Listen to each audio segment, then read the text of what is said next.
Please subscribe my YouTube channel and click on bell button to get latest videos, and don't forget to like and share this video. वातावरण भी शुद्ध हो, हमारी जलवायु भी शुद्ध हो। मैंने अभी चर्चा की थी कि थोड़े दिन पहले हम गए थे इधर पहाड़ी इलाके में गए, तो वहां तक इतनी वर्षा हो रही थी कि बाढ़ आई हुई थी। कारण क्या था? पेड़ पौधे। लेकिन हम क्या कर रहे हैं? हम शहर वाले पेड़ों को काट रहे हैं। लगाने की तो बात छोड़ो, दिन प्रतिदिन काट रहे हैं। सूर्य भगवान का ताप बढ़ रहा है, चंद्रमा का ताप बढ़ रहा है, वायु देवता का ताप बढ़ रहा है, वायु शुद्ध नहीं रही। आज वायु में हमें माप लगा करके घूमना पड़ रहा है। शुद्ध हवा हम समाप्त कर रहे हैं, शुद्ध जल हम समाप्त कर रहे हैं, शुद्ध अग्नि हम समाप्त कर रहे हैं, शुद्ध आकाश हम समाप्त कर रहे हैं, पृथ्वी शुद्ध हम समाप्त कर रहे हैं। जो पृथ्वी शुद्ध है, जहां पर सकारात्मक ऊर्जा की प्राप्ति हो रही है, गौशाला सबसे अधिक अगर कोई सकारात्मक ऊर्जा वाली भूमि है ना, तो वो गौशाला है। लेकिन आज गौ मैया का क्या हाल है, वो भी हम खुद देखें। तो ये दैविक ताप है। भगवान कथा से पहले कह रहे हैं कि ये 3 प्रकार के तापों से मैं आप सबको बचा तो लूंगा, लेकिन बचाऊंगा कब? जब आप उसे समझोगे, जब आप उसमें मेरी सहायता करोगे।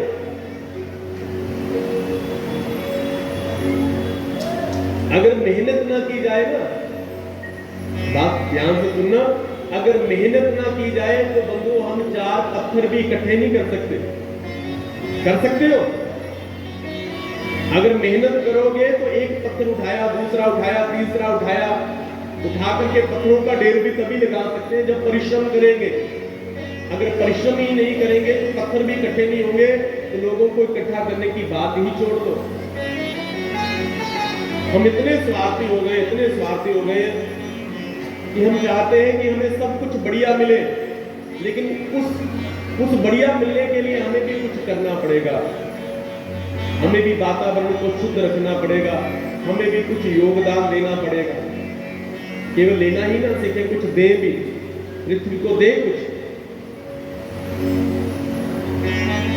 श्रीमद् भागवत महापुराण में बड़ा सुंदर प्रसंग आता है महाराज पृथु का। पृथु महाराज जब इस ग्रह के अधिपति बने ना, तो उस समय ये पृथ्वी बिल्कुल ऐसी हो चुकी थी जैसी आगे होने वाली है। जिस हिसाब से हम चल रहे हैं ना, तो आने वाला समय वही आएगा राजा बेन वाला। इस बेन ने संसार में सब कुछ समाप्त कर दिया। कहा कि सब कुछ मेरे नाम से करो, हवन भी मेरे नाम से करो, पूजा भी मेरे नाम से करो, भगवान का नाम नहीं लेना। तो संत महापुरुषों को क्रोध आया, बेन का गोविंदाय नमः हो गया, बेन के शरीर का मंथन किया गया, महाराज पृथु का प्रादुर्भाव हुआ। आगे आप कथा विस्तार में सुनोगे। जो पृथु महाराज ने इस पृथ्वी को संचालित करने के लिए इसमें जब बीज बोए, तो पृथ्वी में शक्ति नहीं थी कि उन बीजों का विस्तार कर पाए, उनको अंकुरित कर पाए। तो महाराज पृथु को इस पृथ्वी के ऊपर, इसका नाम पहले पृथ्वी नहीं था, इसका नाम था वसुंधरा। इस वसुंधरा के ऊपर बड़ा कष्ट आया और क्रोध आया। क्रोध आकर के महाराज ने क्रोध किया और कहा कि मैं तुम्हें नष्ट कर दूंगा। तुम्हारा ये दायित्व है कि एक बीज लेकर के तुम हजारों की संख्या में उस बीज को लौटा करके हमें प्रदान करो, लेकिन तुम ऐसा क्यों नहीं कर रही? तो बंधु, आपको पता है कि उस समय ये वसुंधरा, ये पृथ्वी मां किसका रूप धारण करके आई? उस समय ये वसुंधरा गौ मैया का रूप धारण करके पृथु महाराज के सामने आई और आकर के महाराज से कहते हैं कि प्रभु क्षमा करना आपके पूर्वजों ने, क्योंकि आज जो हम जवान है, युवा है ना, कल जब हमारे बच्चे तो हमारे हैं, बच्चों की शादी होगी, बच्चों के आगे बच्चे होंगे, फिर उनके बच्चों के बच्चे होंगे, तो सभी हम पूर्वज बन जाएंगे। आज हम अपने पितरों का श्राद्ध कर रहे हैं, तो आने वाले समय में हमारा भी श्राद्ध किया जाएगा। हम तो अपने पितरों को बड़ा पूजते हैं, उनका श्राद्ध करते हैं, लेकिन हमारे जो आगे आने वाले हमारे वंशज है ना, जिनके हम पूर्वज होंगे, वो हमें गाली निकालेंगे कि ऐसे दुष्ट हमारे पूर्वज थे, जिन्होंने पृथ्वी के ऊपर कुछ छोड़ा ही नहीं हमारे लिए। घर तो बड़ा सुंदर सुंदर बना रहे हैं, बड़े सुंदर सुंदर एसी लगा रहे हैं, किसके लिए? अपने लिए। अरे जिनके लिए बना रहे हैं उनके लिए जल भी छोड़ करके जाओ, अरे उनके लिए गौधन भी छोड़ करके जाओ। तो पृथ्वी माँ गौ का रूप धारण करके आई और कहा कि प्रभु आपके पूर्वजों ने मेरे ऊपर बड़ा अत्याचार किया, आपके जो पिताजी वेद है ना उन्होंने बड़ा अत्याचार किया, मेरी दुर्गा शक्ति सारी समाप्त कर दी। तो कहा कि फिर क्या करना पड़ेगा? तो कहा कि प्रभु आप सत्कर्म कीजिए, मेरा दोहन कीजिए। तो जब वसुंधरा गौ के रूप में आई और पृथु महाराज ने इसका दोहन किया और नाम दे दिया पृथ्वी। इसका नाम पृथ्वी क्यों है? क्योंकि पृथु महाराज की जे पुत्री है, इसलिए इसका नाम पड़ गया पृथ्वी। अगर आपसे कोई पूछे कि इसे पृथ्वी को कहा जाता है, क्योंकि पृथु महाराज ने अपनी पुत्री बनाया और पुत्री की तरह उसका पालन किया। और हमें भी इस पृथ्वी माता से कोई संबंध बनाना चाहिए।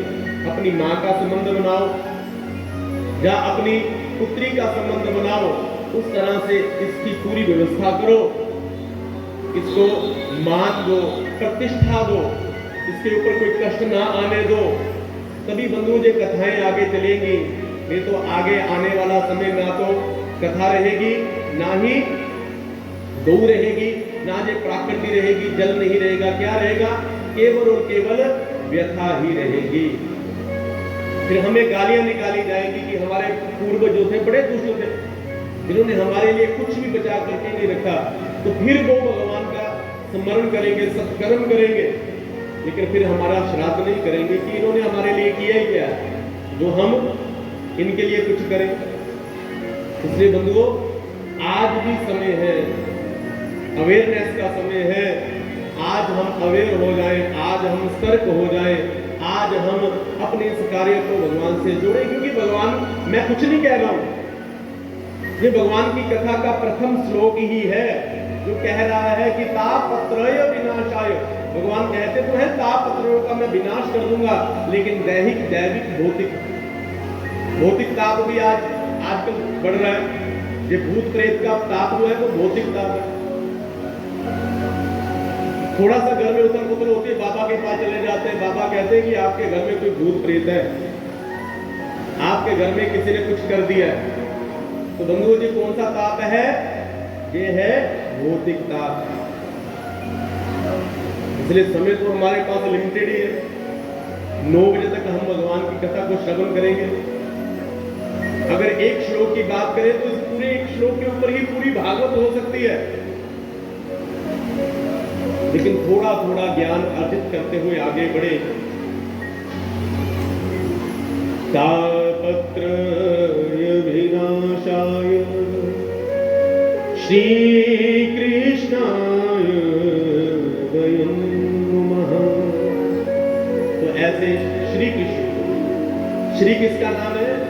बंधु, श्री नाम है हमारी किशोरी जी का, राधा रानी जी का। श्री राधा रानी के साथ हमारे ठाकुर को प्रणाम करना। बोले सच्चिदानंद गण भगवान की। और आगे ये कथा प्रारंभ होती है बंधुओं नैमिषारण्य से। अब नैमिषारण्य एक तीर्थ तो है, लेकिन नैमिषारण्य का अर्थ जहां पर व्यक्ति का मनः चक्र शांत हो जाए। प्रेम से जय श्री कृष्ण। एक बार फिर कह दी जय श्री कृष्ण। सबसे बड़ी विडंबना पता क्या है? हमारा जो मन है ना, वो हमारा साथ नहीं देता। कथा कितने बजे शुरू हुई? 5:30 बजे। और आज देखो कितना समय हो गया, 8 बजने वाले हैं। लेकिन कथा पंडाल देखो, बहुत कम लोग आए। जो आए थे पहले थोड़ा बना हुआ था, वो भी उठ करके बीच में जा रहे हैं। वो क्यों गए? क्योंकि उनका मन उनके साथ नहीं था। चले तो गए, लेकिन जितनी देर बैठे उतनी देर भी वो कथा में नहीं थे, वो अपने घर में ही थे। सोच रहे थे, विचार कर रहे थे कि कब जाए, कब निकले, कोई समय मिले। तो उनका मन उसी में लगा हुआ था, उनका मन कथा में नहीं था। और हो सकता है कि आप में से भी बहुत से लोग ऐसे बैठे हो जिनका मन इसी में लगा हो कि भैया हमें भी कोई मौका मिले, हम भी बीच में से खिसके अगर भगवान की कथा सुननी है तो जिस स्थान पर बैठ करके भगवान की कथा सुननी है उस स्थान को नेमी शारण्य बनाइए। ये नेमी शारण्य कौन सी भूमि है? जहां पर मना चक्र शांत हो जाए। कबीरदास जी कहते हैं, मन के हारे हार है, मन के जीते जीत, मन ही मिला बत राम से और मन ही करत जीत। ये जो हमारा मन है ना बंधु, ये मन चाहे तो हमें भगवान से मिला सकता है, अगर मन चाहे तो हमें भगवान से दूर कर सकता है। प्रेम की जय श्री कृष्ण। क्योंकि आए तो हो आप, तो थोड़ा सा भगवान का भी दीदार करो, इधर उधर मत देखो। इसलिए जिसने जाना है वो जाए, उसे जाने वाले को तो कोई रोक नहीं सकता। लेकिन आप अगर बैठे हो तो भगवान की ओर ध्यान लगाओ, व्यास पीठ की ओर ध्यान लगाओ। व्यास का मतलब होता है विस्तार, जहां पर आपका विस्तार होगा, जहां से कुछ मिलेगा। अगर कहीं से कुछ मिलेगा तो जहां से मिलेगा। हम भी तभी तक व्यास हैं जब तक इस व्यास पीठ पर बैठे। जैसे ही नीचे आए तो आपकी तरह साधारण हो जाएंगे। लेकिन जैसे ही व्यास पीठ पर कोई व्यक्ति बैठता है तो उसके ऊपर व्यास जी की कृपा हो जाती है, बिहारी जी की कृपा हो जाती है। बिहारी जी खुद ही उस व्यक्ति को संचालित करते हैं, फिर उसे खुद ही बजाते हैं। जैसे बंसी बजती है ना, बंसी स्वयं बजती है जब कोई बजाता है, उसमें फूंक मारने वाला कोई व्यक्ति होता है ना। इसी प्रकार जब भी कोई व्यास, जब भी कोई कथा व्यास के ऊपर बैठ जाता है ना, तो वो एक बंसी की तरह होता है, उसमें फूंक आकर के मेरे बिहारी जी ही मारते हैं। प्रेम से जय श्री कृष्ण। इसलिए ये मत समझना कि कोई आपके शहर का बालक आपको कथा सुना रहा है। ये समझना है, ये सोचना है, ये दृष्टि रखनी है कि बिहारी जी स्वयं ही हमें कथा सुना रहे हैं, और अंदर जो आपके बिहारी जी हैं वही कथा सुन रहे हैं। तो नेमी शारण्य क्षेत्र में 88,000 शौनकादि ऋषि बैठे। कितने ऋषि हैं? 88,000, 88,000।